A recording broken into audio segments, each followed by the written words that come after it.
Existe uma coisa que é tão perigosa e séria quanto assassinato, quanto furto, quanto adultério, quanto qualquer outro pecado. E essa coisa se chama a língua sem freio. Galera, olha só o que a Epístola de Tiago, capítulo 3, vai dizer pra gente. Meus irmãos, não vos tornei muitos de vós mestres, sabendo que havemos de receber maior juízo, porque todos tropeçamos em muitas coisas. Se alguém não tropeça no falar, é perfeito varão, capaz de refrear também todo o corpo.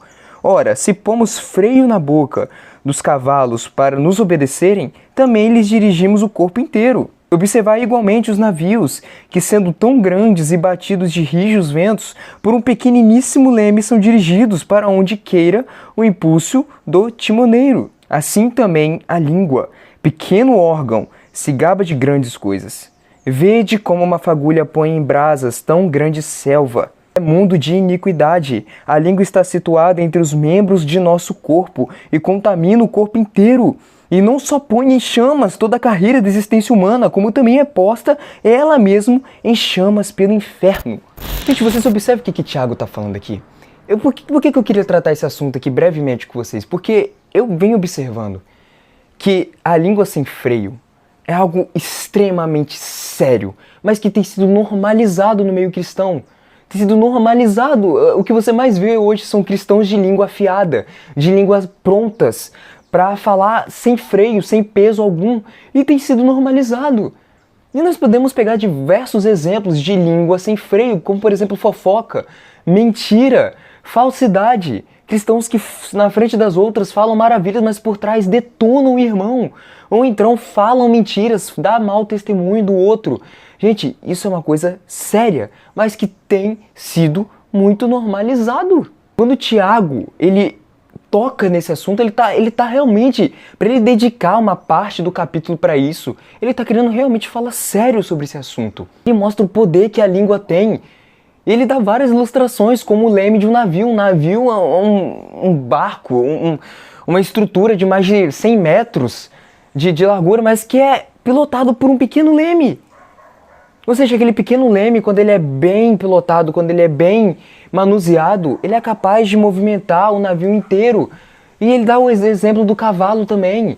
Ou seja, a língua, por mais que seja uma coisa muito pequena, ela tem controle total sobre o nosso corpo. Ela pode nos levar a fazer coisas horríveis. E ele expressa, ele fala, olha, todos nós somos cabíveis de cair, mas aquele que não cai no falar, aquele que não tropeça no falar, é um varão perfeito. É o cara que sabe refrear, o cara que sabe, que é sábio. Gente, o poder da língua é algo muito sério. O que nós falamos para as pessoas, o modo como agimos, do que a nossa língua é capaz de fazer, que é capaz do nosso corpo agir com o que a nossa língua fala, é muito sério. A questão da língua tem muito a ver com a sabedoria que você obtém. Se você é uma pessoa sábia, você tem que refrear a sua língua, você vai refrear a sua língua. Quer ver? Vamos lá para Provérbios, que é um livro de sabedoria, para vermos o que ele vai falar sobre isso. Em Provérbios 12:18, a palavra de Deus vai dizer o seguinte, olha: alguém a cuja tagarelice é como pontas de espada, mas a língua dos sábios é medicina. Ou seja, gente, o autor de Provérbios aqui, em outras versões, fala que é como uma espada de 2 gumes. Gente, vocês estão entendendo a gravidade disso? Uma espada não é para simplesmente fazer um cortezinho em alguém. A espada é para matar. A espada é para ferir mortalmente, para ferir gravemente. Você tem noção de que a sua língua pode ferir gravemente uma pessoa? Você tem noção disso? Quando fala matar não é exagero. O poder da língua, o que você fala para uma pessoa, as mentiras que você pode contar, a sua falsidade, o modo como você fala, pode machucar uma pessoa. Existem diversos relatos que eu vejo de pessoas que se suicidaram pela fala dos outros. Ou então que entraram em depressão severa pelas falas dos outros, pelas mentiras que contaram delas. Pessoas que morreram por causa de mentiras, que morreram por causa de palavras de impulso, onde falaram sem pensar, falaram sem frear a língua. Gente, é muito sério. Ele compara com uma espada. E ele vai dizer que isso não é uma atitude de uma pessoa sábia, mas aquele que freia a língua é sábio e é como médico, a língua é como uma medicina. Ou seja, gente, você como cristão, da sua boca tem que sair coisas positivas. Lembre-se que o que sai da sua boca é o que está no seu coração. Se você tem falado mentira, se você tem falado calúnia, se você tem falado ódio, se você tem sido falso com seu irmão, se você tem falado coisas sem frear a língua, saiba que o seu coração pode estar seriamente contaminado. Porque o que sai da nossa boca é o que sai do nosso coração. E o nosso coração é onde estão os nossos sentimentos, os nossos pensamentos mais profundos. Então presta atenção. Presta atenção no que o seu coração fala. Presta atenção no que você está cultivando. Presta atenção no que você anda dizendo por aí. Onde está o seu coração? Seu coração está voltado para Cristo? Se você tem sido uma pessoa fofoqueira, avalie isso. Se você tem sido uma pessoa que conta mentiras dos outros, avalie isso. Seu coração está voltado para Cristo? Eu acho muito difícil uma pessoa que diz ser cristã, que diz seguir a Cristo, que diz que ama, que daria tudo, não conseguir frear a própria língua e não conseguir amar o seu irmão. Suas palavras podem machucar seriamente alguém. E a responsabilidade é sua. Você, como cristão, tem a responsabilidade de ser manso, de ter compaixão, de ter empatia. É muito triste ver que tudo isso tem sido normalizado no nosso meio, quando a palavra de Deus é bem clara a respeito da língua sem freio. Cuidado com o que você fala. Se arrependa. Chegue diante de Deus e mostre arrependimento.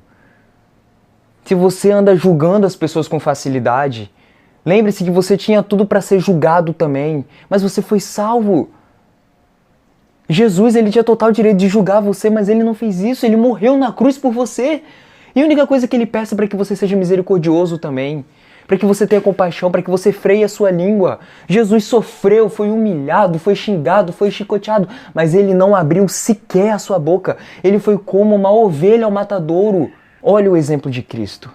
Ore pedindo a Deus sabedoria, discernimento para que você consiga frear a sua língua. Peça a Ele isso e Ele vai te dar. Avalie o seu coração. Se você tem sido contrário, se você tem feito essas coisas, avalie o seu coração. Verifique se você tem de fato seguido o que Cristo quer que você siga. Arrependa-se. Peça perdão para quem você tem que pedir perdão, que você sabe que machucou.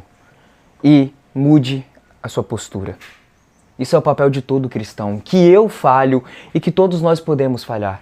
Mas precisamos nos arrepender, voltar para Deus, pedir perdão e seguir com amor ao nosso próximo. Porque amar ao nosso próximo é amar a Deus também. Bom, essa foi a devocional, foi uma devocional mais séria, mas aqui é um assunto realmente muito delicado e importante de se falar. Então, compartilha esse vídeo. Eu creio que esse assunto seja um assunto muito importante para alcançar outros cristãos e que Deus possa tocar o seu coração. Muito obrigado por assistir. Tenha um ótimo dia, gente. Valeu!